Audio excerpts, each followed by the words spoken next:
Olá, bem-vindo a mais um vídeo. Meu nome é Adolfo Clair. Peço que você curta, compartilhe e se inscreva nesse canal.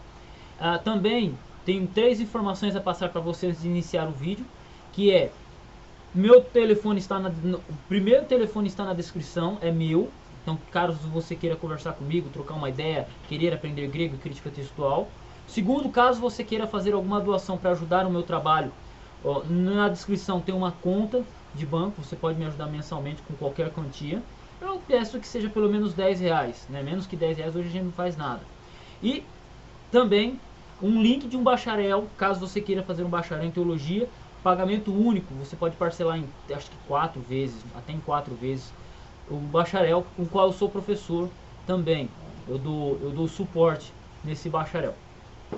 Tá? Essencialmente é isso. Então vamos ao vídeo, que é o que nos importa. Qual é a maior barreira de um exegeta? Qual é a maior barreira de um intérprete? E eu vou ser sincero, a maior barreira de um intérprete, essencialmente, é a própria cultura dele, a própria pessoa em si. Porque, se você parar para pensar, existem interpretações pessoais, seja de igrejas, que elas nos atrapalham a ver as escrituras como elas são. Porque você tem uma barreira entre o hoje e 3.000 anos atrás, o hoje e 2.000 anos atrás, o hoje e 4.000 anos atrás. A cultura, o contexto, a tradução do texto que nós utilizamos hoje, essencialmente, ele difere um pouco, em alguns momentos, do texto original. E eu estou falando de tradução no sentido de tradução, porque é impossível você traduzir 100% uma coisa, um texto, de uma língua para outra, 100% exatamente igual, sem uma falha, sem uma perca de nuance, é impossível. Tá? E fora que temos a distância cultural. Então, uma das barreiras é essa. Por quê? Quando nós chegamos a um texto, nós muitas vezes já chegamos com certos pressupostos da nossa cultura. Seja ela adventista, batista, presbiteriana, assembleana, você já chega e olha para o texto e muitas vezes você lê um texto de acordo com o que a instituição mandou.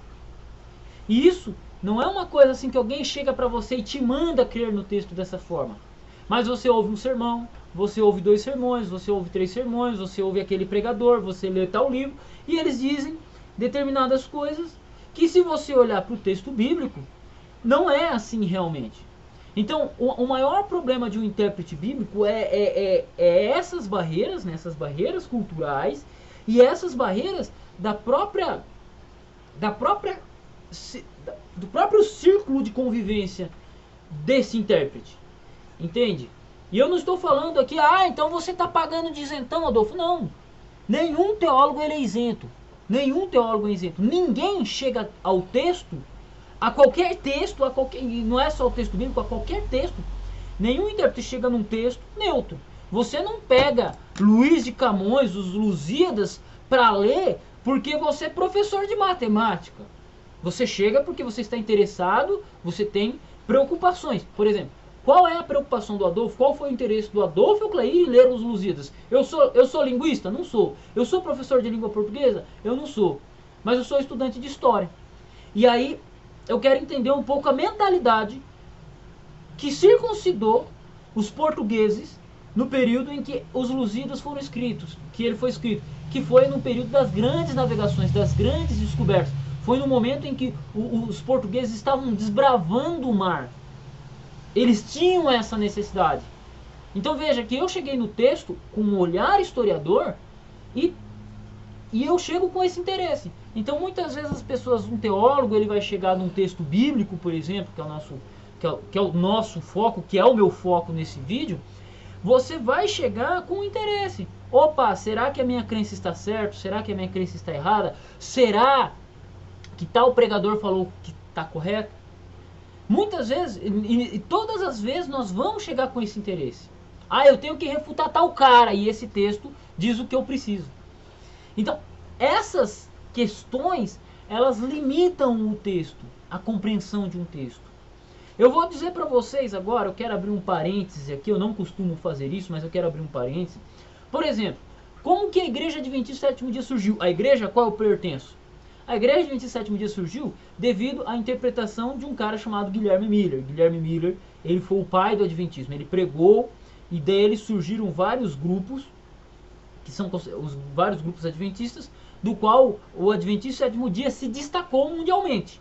Se você falar de Adventista hoje, você possivelmente vai lembrar de um Adventista do Sétimo Dia. Por quê? Porque foram nós que se destacamos posteriormente. Né? Mas você tem outros adventistas que não guardam sábado. Adventistas que creem na imortalidade da alma, por exemplo. Isso não é uma coisa em que a Igreja Adventista... O Adventismo, como movimento, ele não está preso ao Adventismo do Sétimo Dia. É claro que nós somos os mais proeminentes. É igual quando você vai falar de calvinista. Quem são os principais calvinistas do Brasil? Os presbiterianos. Você tem outras igrejas que creem, batistas que são calvinistas, mas quando você fala Calvino, mano, você lembra de um presbiteriano. Entendeu? Você vai falar de dom de línguas, você lembra de quem? Você lembra dos assembleianos. Então, os mais proeminentes em determinadas áreas, ok? Mas eu quero falar sobre Guilherme Miller. Guilherme Miller, ele tinha ele acertou a questão profética. E não quero discutir profecia, mas parta da minha linha de raciocínio aqui. Eu só peço que você se sente e entenda o que eu estou dizendo. Ele fez um estudo sobre a profecia. E os cálculos dele batiam. Tá? Batiam. Em algum momento ou outro alguém pode discordar, mas batiam. Só que ele errou uma coisa muito interessante. Quando ele estuda a Daniel 8,14, por exemplo, ele começa a fazer os cálculos, as análises, as abordagens, os paranauê todo, ele chega à conclusão que Jesus voltaria no final das 2.300 tardes e manhãs. Por que ele chega nessa conclusão? Por causa de uma análise aprofundada sobre o que era o santuário? Não. Ele estudou a profecia, mas ele não estudou o santuário. E quando ele lia Daniel 8,14, o santuário será purificado, nos dias dele, na mentalidade dele, ele acreditava que o santuário a ser purificado era a terra.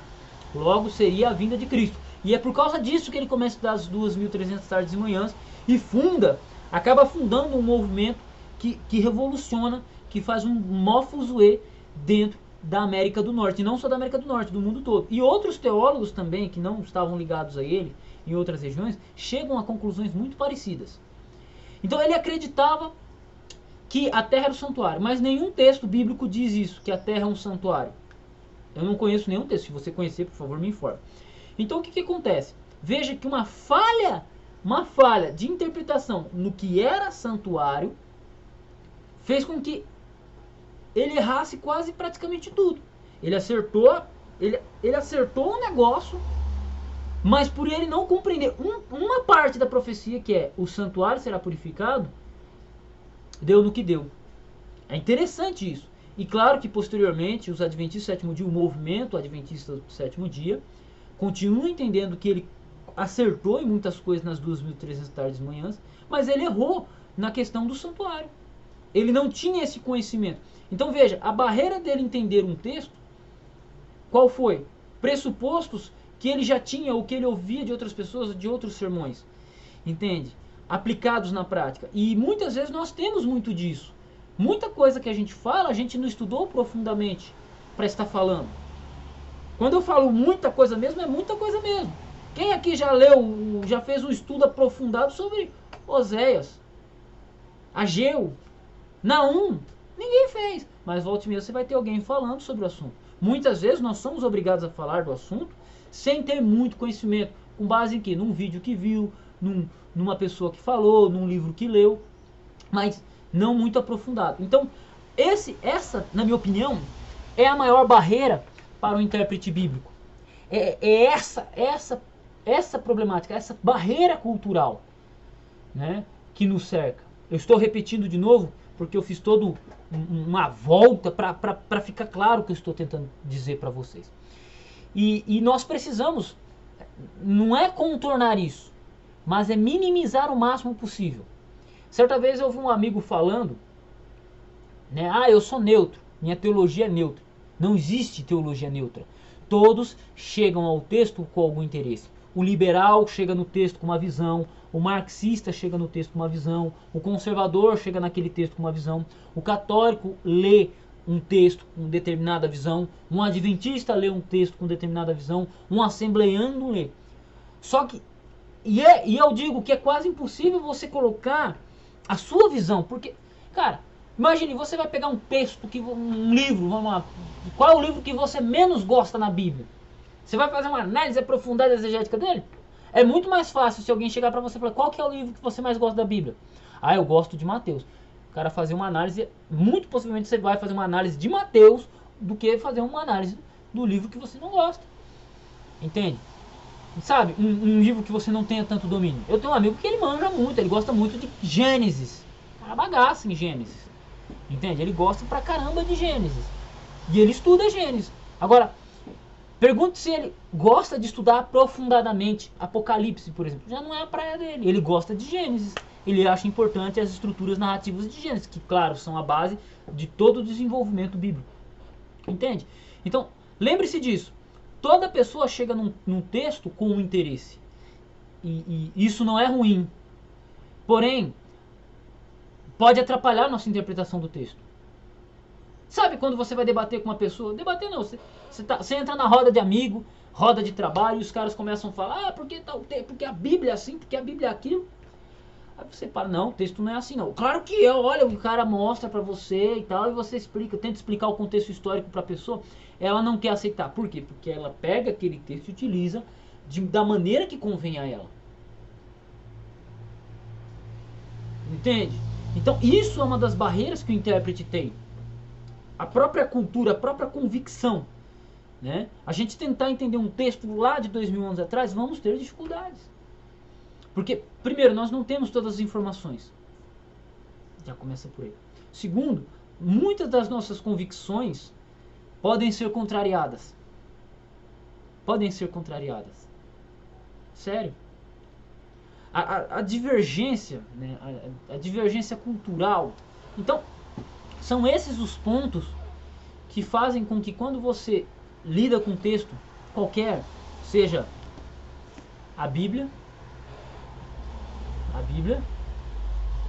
ou Luís de Camões, por exemplo, você vai ter dificuldades. Imagine, um brasileiro olha para Shakespeare de um jeito, um inglês olha para Shakespeare de outro jeito, um português olha para Luís de Camões de uma forma, o brasileiro olha para Luís de Camões de outra forma. Por quê? Porque nossos interesses são secundários. Os nossos interesses envolvem na interpretação desse texto. Entende? E cada um tem interesse. Os Lusíadas falam da supremacia portuguesa. E nós, Brasil, como colônia, como é que a gente se sente olhando para os Lusíadas? Como é que o moçambicano se sente olhando para os Lusíadas? Entende? Olha que interessante. O mesmo documento ele vai ser visto de maneiras diferentes. Devido aos pressupostos, devido às preocupações, devido aos interesses. E isso a gente tem que ter em mente. Por isso que uma coisa ela é muito importante para um exegeta. E lembre-se disso. Metodologia. Por quê? Você pode pegar um texto, e aí entra o contexto da exegese. Metodologia, você vai pegar um autor assembleiano, você vai pegar um autor adventista, um autor batista. Eles vão estudar um texto, o mesmo texto. Eles vão divergir apenas nas perguntas e vão divergir na conclusão. Quando você olha um corpo acadêmico de determinado texto, pode ter sido adventista, pode ter sido assembleiano, pode ter sido batista. Ao longo do trabalho vai ser exatamente parecido. Cada um vai seguir uma ordem diferente, porém vai ser parecido. Vai haver busca de informação contextual, busca de informação linguística. Tudo isso num trabalho exegético, ele vai trabalhar nesses três pilares: início, fim e meio. E nesse meio, dificilmente você vai ver um texto que diverja do outro. As dissertações elas vão divergir na sua conclusão e no seu início. Por quê? Um batista, um adventista, um assembleano, eles vão ter um interesse comum. Então eles vão fazer perguntas acerca do texto. E com essas perguntas, dessas perguntas sai a conclusão. Dessas perguntas é estruturado o trabalho como um todo. Entende? Então, essa é uma das coisas muito interessantes sobre exegese. Estava conversando com uma aluna, né? E ela falou, olha, mas o exercício pede isso. Eu falei assim, olha, não se preocupe. Porque um trabalho de exegese, ele é assim, ele tem que ter começo, meio e fim. Nem todo texto vai exigir determinadas informações. Nem todo texto exige e nem todo texto dá para você trabalhar essas informações. Primeiro, porque você não tem. Segundo, porque não houve o interesse, entendeu? Do autor. Então, determinadas coisas, um trabalho de exegese vai ser diferente. Vai depender do texto, vai depender de quem faz, do exegeta, do intérprete, e por aí vai. Então, isso é muito importante, tá? Espero que esse vídeo tenha ficado bom, espero que você tenha gostado desse vídeo, que Deus abençoe sua vida, e lembrando, as coisas que estão na minha descrição do vídeo, se você quiser um bacharel em teologia, tem ali na descrição do vídeo, se você quiser falar comigo, tá na descrição do vídeo, se você quiser me ajudar mensalmente, tá na descrição do vídeo, e não se esqueça, se você achou essa informação extremamente importante, esse vídeo extremamente importante, torne-se membro do meu canal para receber conteúdo exclusivo sobre isso, sobre vários assuntos. Deus abençoe seus estudos, tamo junto no campo de batalha, e é isso aí.